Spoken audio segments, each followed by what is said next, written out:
Hello guys, welcome back to my channel. I'm Bakaze and today we're going to be talking about the Toyota Aygo X concept that Toyota have released about a week ago. And what I've noticed with it, first and foremost, is that it looks pretty cool despite it being a crossover. Just looking at the design, it's really quite elegant actually. It's also got a two-tone bodywork from the B and C pillar and back, from the wheel arch black with also a red body design throughout.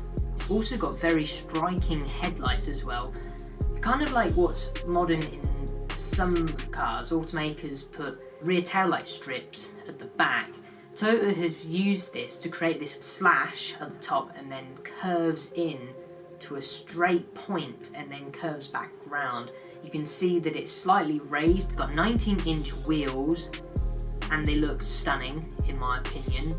I think Toyota are getting the sort of small crossover design quite clear cut, and at the back it's got the traditional Aygo rear lights, and it also, like the front, keeping with the design philosophy, curves around and back up to the other side. And overall in general the car does look quite practical, to be honest, for an Aygo. So it's about 30 centimeters longer than a traditional Aygo that you'd find in the street. And this is quite a difference in design actually. You can see like the design differences from the first generation, looking subtle, very rounded in shape, and now they've gone to this sort of like more aggressive bodywork. And similarly, I've had to use the 2018 courtesy car before, and that one had very aggressive bodywork. Also really nice sunroof actually, just so you know, you can get more air in. And now with this one they've gone super edgy with it within the grille, which is much larger than any Aygo I've ever seen. It's also got LED lights, kind of like reminiscent of a fog light from a rally car, to be honest. Like its sibling, it's 1.5 meters tall, so it's quite a high riding car. But with this sort of bodywork there might be more structural rigidity, and you can also see that there's rails at the top, possibly so you can store like a bike or something like that, as well as alternatively at the back, something I've never seen in the car design before is an integrated tow hook, which is specifically designed for bicycles. So now, if you don't know, the Aygo uses a 1 litre 3-cylinder engine, naturally aspirated, which produces about 70 horsepower and about that much torque as well, so 70 foot-pounds. We could potentially see that Toyota could combine their hybrid technology with this lightweight car design.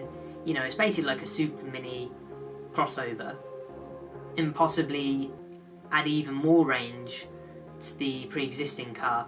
And for reference, that car gets between 60 to 70 miles to the gallon on its own without the need of a turbocharger, so it's quite an efficient engine in reality, quite basic. Despite me saying it could be included with a hybrid, it's very likely that Toyota won't do this, as integrating that technology does make producing the vehicle less cost effective. And we'd also suspect that the interior would be quite basic as well. If you don't know, that the Aygo is one of the cheapest UK cars. It starts off at about £12,500 for a base model, and that's a new car, bearing in mind. You can pick some up used for as little as £2,000 if you play your cards right. Obviously a pre-2010s model. But you can still pick up some for like 6 to 7 grand, which are relatively new. With that, you'd suspect that the 5-speed manual will still exist in these cars, as well as an optional automatic or even a CVT to improve efficiency as a sort of like runabout city car. You'd expect with this design also, with it being quite a bit larger, for it to store more luggage capacity, optional extras as well, such as the sunroof, and more rear passenger room.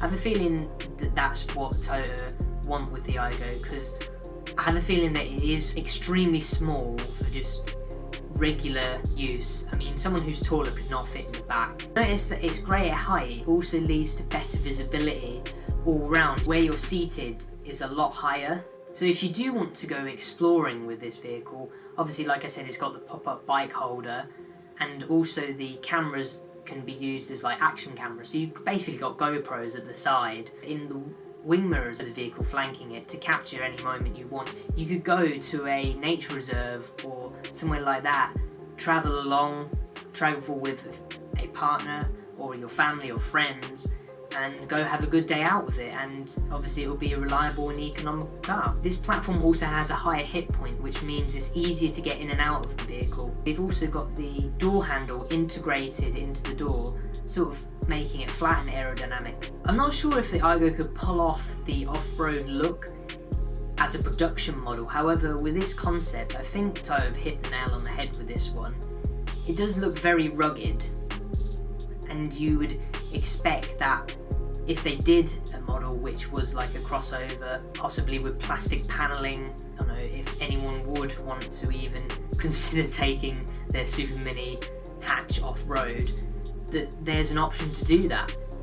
Of course, if they do produce a model like that, there could be opportunities for the tuner market to get in on it and add bodywork, cladding, other stuff to tune the engines, stuff like that really. Imagine an Aygo with a snorkel. That'd be nuts, wouldn't it? Obviously, another Japanese car that's quite rare and also has off-roading capabilities is the Suzuki Jimny, like the mini G-Wagon. Obviously, that's proven itself as a very good off-roader. I'll link a video down in the description just explaining its off-road capabilities.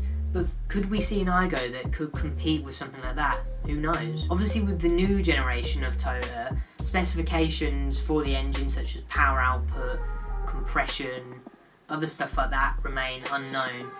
We could probably see an increase in power, increase in torque perhaps.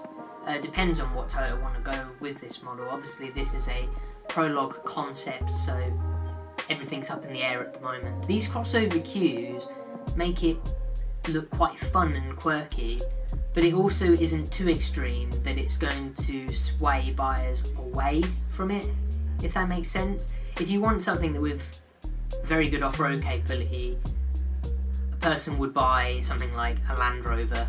All in all, it looks like it would have great usability and versatility. Anyway, thank you very much for watching. I hope you've enjoyed this video. If you'd like to read more about the Aygo X Prologue, I'll leave a link to the article I used for reference in the description. Take care, peace.